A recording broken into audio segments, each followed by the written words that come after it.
तो पहचान बता रहे हैं। ऐसे लक्षण हो तो बिना किसी विचार के उन संत की आज्ञा पर अपने जीवन को समर्पित कर दे। ये भगवत वचन है। कृपालुरकृत द्रोहस तितिक्षु सर्वदेहिनाम सत्यसारो न वद्यात्मा समः सर्वोपकार कामैरहत धीर दांतो मृदु सुचीर किंचन अनीहो मित भुक् शांतः स्थिरो मच्छरणो मुनि अप्रमत्तो गभीरात्मा धृतिमंजीत षड्गुणः अमानी मानदः कल्पो मैत्रः कारुणिकः कवि। सब पर दया करने का उसका स्वभाव होना चाहिए। कभी किसी से द्वेष दुश्मनी उसके द्वारा हो ही नहीं सकती। सुख दुख में समान भाव उसका रहता है। वो सदैव सत्य व्रत को धारण करता है। उसका चित्त शुद्ध होता है। वो समदर्शी होता है। बिना किसी स्वार्थ के सबका उपकार करने की भावना रखता है।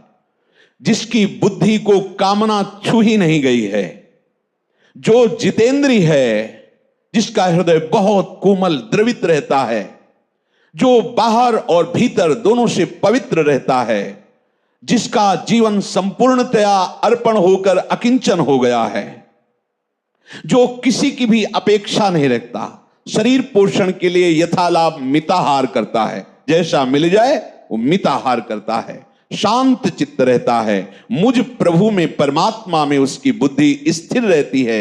एकमात्र मेरी शरणागत को ही वो सर्वश्रेष्ठ समझता है। नित्य निरंतर मेरे में मन लगाए रहता है। मेरी उपासना में कभी भी प्रमाद नहीं करता है। वो सदैव महान गंभीर हृदय में हो प्रभु का चिंतन करता रहता है। बड़ी से बड़ी विपत्ति रोग में कभी वो विचलित नहीं दिखाई देता। उसका धैर्य नहीं टूटता। जो भूख प्यास सुख दुख जन्म मृत्यु इनको समान समझता है। प्राण बुद्धि और देह के गुणों को जिसने जीत लिया है, जो प्राण जीत है, जो बुद्धि को जीत लिया है, जो देह के गुणों के धर्मों से ऊपर उठ चुका है, जो स्वयं कभी मान नहीं चाहता और दूसरों को मान देता रहता है, जो बहुत ही चतुरता पूर्वक सबसे मित्रता का व्यवहार करता है। यहां चतुरता आगे लगाई गई कि फंसना नहीं, मित्रता करनी पर ममता कहीं नहीं। अद्वेष्टा सर्वभूतानां मैत्रः करुण एव च। करुणा करो पर अहंकार नहीं कि मैं करुणा करने वाला हूं। मैत्री करो लेकिन ममता नहीं किसी से। यही है चतुरता उपासक की। ऐसे परमात्म तत्व का ज्ञाता संत कहा जाता है, गुरु कहा जाता है। ऐसे गुरुदेव ऐसे संत का संग अवश्य अवश्य लाभ होता है, परंतु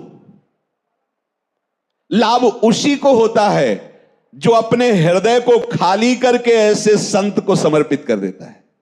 सब डिलीट। देखो कई बार सत्संग में कह चुके हैं कि ये तुम्हारे मित्र बने हुए जो मन बुद्धि हैं यही तुम्हें फंसाते रहे। गुरु बनाने का भाव ये होता है कि ये मन बुद्धि हम आपको समर्पित करते हैं, अब जैसी आज्ञा करोगे वैसा चलेंगे। ये अगर ये आपके कथनानुसार नहीं चलेंगे तो इनको अपना हम मित्र नहीं मानेंगे, इनके अनुसार नहीं चलेंगे, हम आपके अनुसार चलेंगे। यहां उल्टा होता है। हमारे मन बुद्धि के अनुकूल गुरु जी की बात पड़ी तो जय गुरुदेव, और अगर प्रतिकूल पड़ी तो गुरुदेव को जानते भी नहीं कि कौन गुरुदेव है। प्रणाम नमस्कार देखना सुनना आज्ञा नियमावली सब उल्लंघन। ये चले ही नहीं थे परमार्थ में। ये तो केवल अनुकूलता की खोज में बाबा जी बने थे। अनुकूलता की खोज में भगवत मार्ग को समझ रहे थे। संत संग की प्रबल इच्छा, हृदय को खाली करके उनको समर्पित करना और तदानुकूल आचरण करना, उनके अनुकूल आचरण करना। देखो वर्षा का जल वहीं जाता है जहां ढलान होती है। जो हृदय खाली होता है संत उपदेश वही रंग लाते हैं, और जो भरे होते हैं अहंकार से